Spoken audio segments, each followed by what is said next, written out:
এই ছাত্রলীগ নিষিদ্ধ করে দিন। যারা আমার মায়ের বুক খালি করবে তারা এদেশের শিক্ষাঙ্গনগুলোকে কসাইখানায় পরিণত করবে।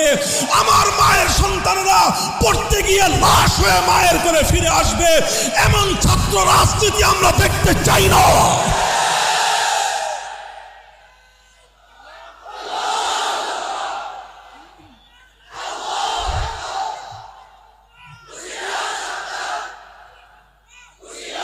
সংগ্রামী সাথী ও বন্ধুগণ, জানি এই কথাগুলো হজম করা বড় কঠিন আপনাদের জন্য, জানি এই কথাগুলো বলবার দায়ে আমাদেরকে অভিযোগের কাঠগড়ায় দাঁড়িয়ে যেতে হবে।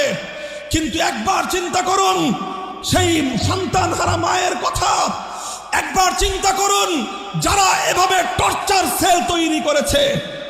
বুয়েটের মধ্যে টর্চার সেল তৈরি হয়, সেই টর্চার সেলে